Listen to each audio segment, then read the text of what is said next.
With the formation of the Tyrian alliance amongst an unprecedented peacetime on Tyria, communication and cooperation between the world's disparate races has never been more fruitful. From every corner of the world, peoples are coming together to rebuild, recover, and rearm. There is no stronger example of this newfound camaraderie than the recent exchange of martial knowledge. From the Tangu to the Charr, all nations are coming together to share whatever they can to protect us from whatever's beyond the mists. These techniques, or as they're known to us, these elite specializations, all tell stories of how the world is developing outside of our narrow view as the commander. Today, now this cultural exchange is at an end, we explore each one, starting with the Sulvari.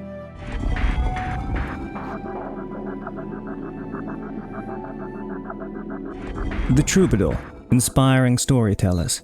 Since the firstborn emerged from beneath the boughs of the Pale Tree 36 years ago, many Sulvari have taken the lesson where life goes, so too should you to heart.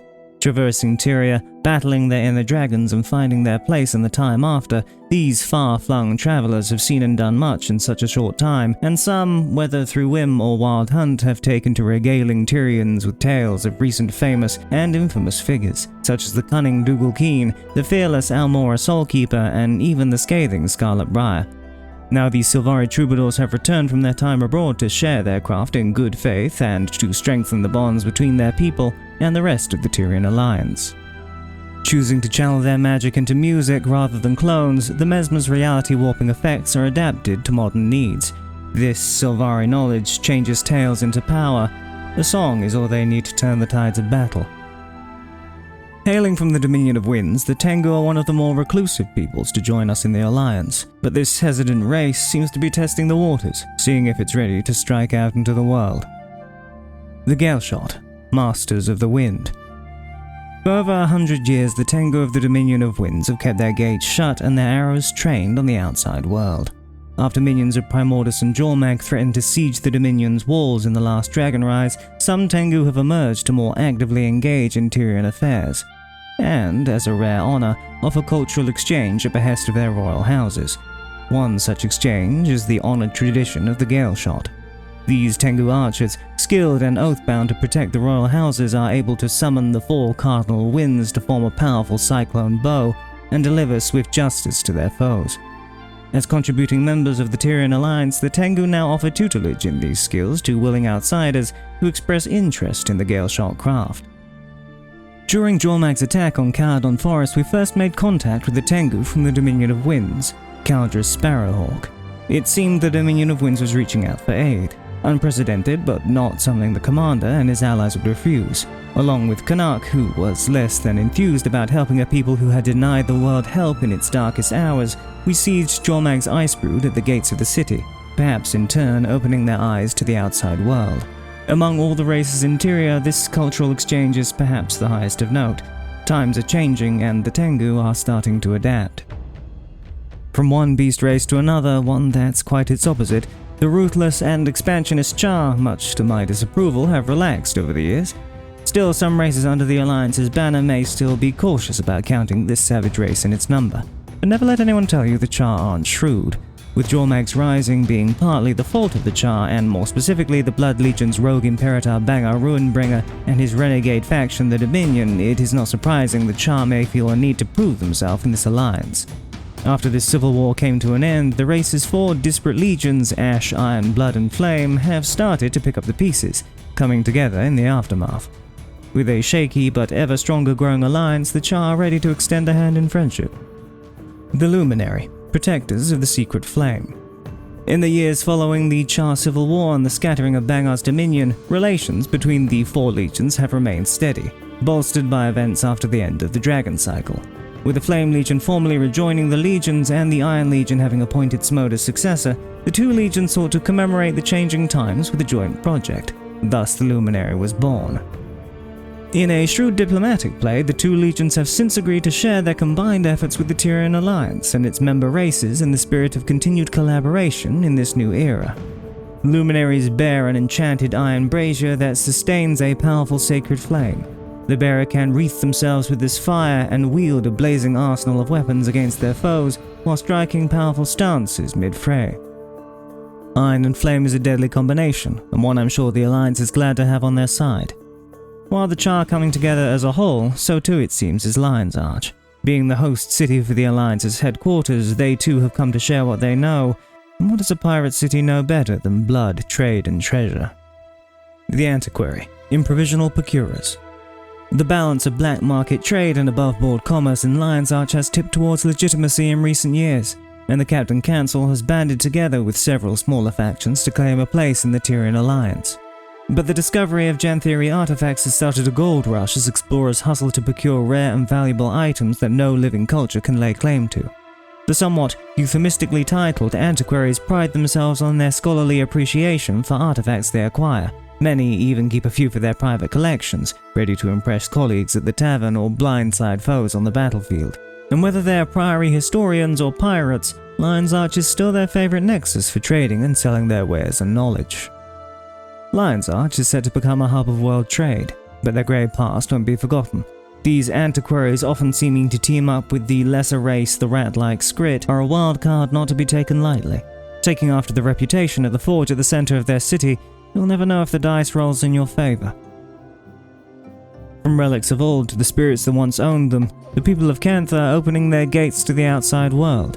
This isolationist nation, taking its first step onto the global stage, lends this knowledge from their long, complicated history, trusting us to use it well. The Ritualist, Spiritual Successors. Ritualism is one of Tyria's oldest professions. The practice originated in Cantha, where humans discovered that spirits could be summoned from the myths and bound to a ritualist's will. In practice, this was a traditionally respectful partnership between ritualist and ancestral spirit, but as the speaker's influence spread in recent years, so did their hastily adopted methods of forcibly binding spirits. Necromancy and ritualism have long been considered separate disciplines, but as open hostility between the speakers and Jade Brotherhood cools and Cantha becomes one of Tyria's strongest pillars, ritualists have formed ties with necromantic communities across central Tyria, Alona, and beyond. Ritualism will gain new practitioners. Networks of political support and shared resources will ensure the responsible traditions are favored over cruel shortcuts to power. The Canthan people trusting the Alliance with the knowledge of what is one of the world's oldest professions makes a strong statement. Ritualists, having been part of Canthan history since before the Exodus of the Gods, before Abaddon gifted magic to the human races of Tyria in the year 1 BE. Cantha is not the only region that was cut off during the Elder Dragon's Rising. Alona, the desert nation south of Ascalon, fell under the rule of a powerful undead lich known as the Scourge of Vabi, Palawa Ignatius Joko, amongst other things. The Paragon, Unrelenting Protectors. Alona, Land of the Golden Sun, a once opulent dynasty and triune of nations scarred by war, pestilence, and the machinations of divines and dragons over the centuries. In times of crisis, the nations of Elona could count on its most steadfast and inspiring of warriors, the Paragon, to serve as an unyielding phalanx against their foes without and within.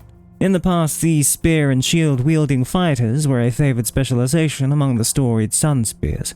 However, the practice faded into obscurity after the second coming of Palawa Joko, who saw the Sun Spears summarily crushed and twisted into the modern crescent. The inheritor of the practice eventually re-emerged in the years following Joko's demise. Today, Paragons are still known for conjuring gold ethereal wings and shouting bolstering chants and commands to empower their allies and demoralize their enemies. Hoping to expand this tradition beyond Alona, some Sunspear Paragons have begun offering their expertise to those willing to answer the call. This specialization's connection to the human gods is undeniable.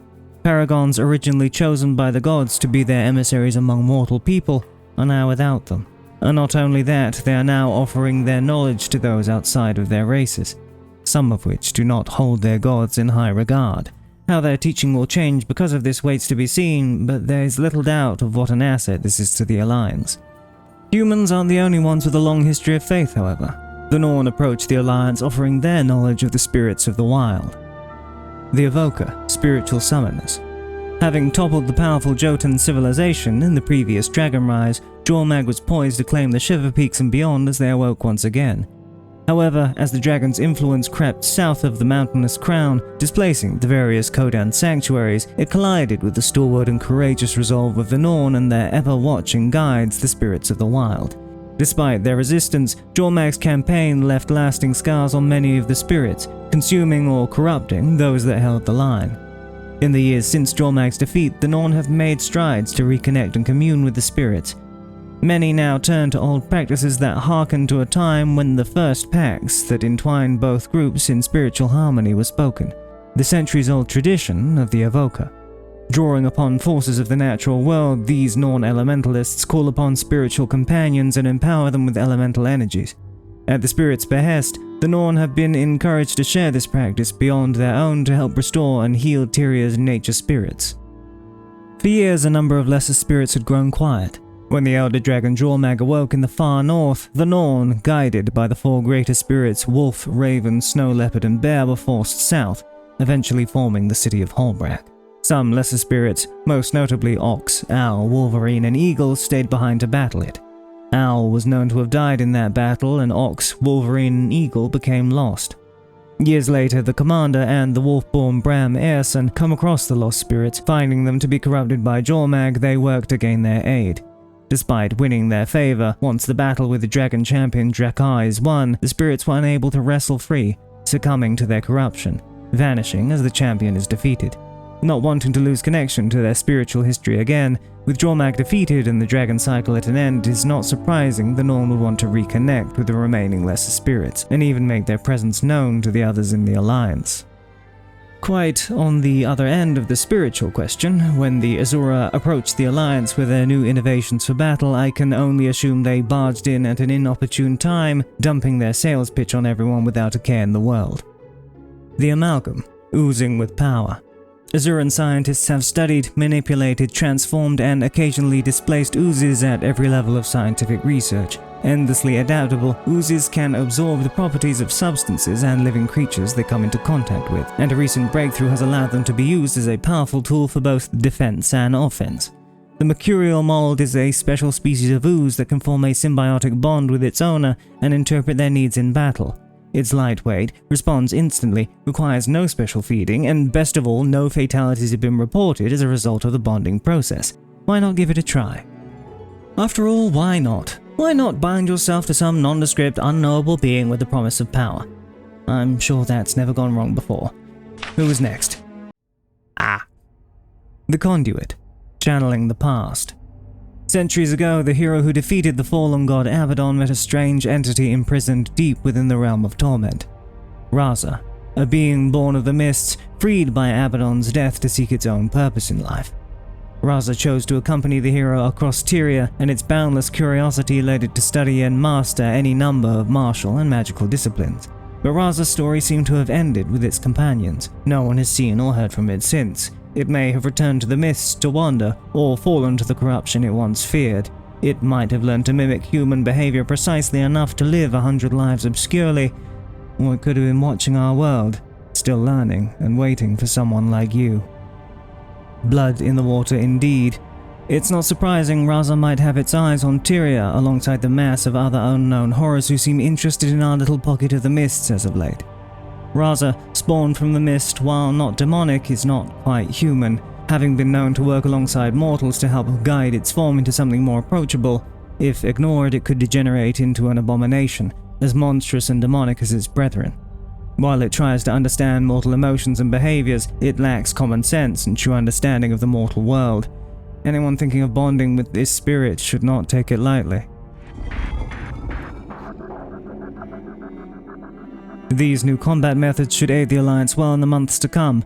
With rumors of inquest activity to the south and even more eyes from the mists locked on our position, this recent sharing of power could not have come at a more opportune time. So practice quickly and pack your bags. Something's happening on the long-lost island of Castora, and we're going to need your new power if we're going to make it through. Thanks for watching. I've loved this new approach to grounding the elite specializations into the world. I hope they can find a way to reflect it in-game, even if it is just a Mental's dialogue box. As always, thanks to anyone who's liked or subscribed, and I hope to see you soon.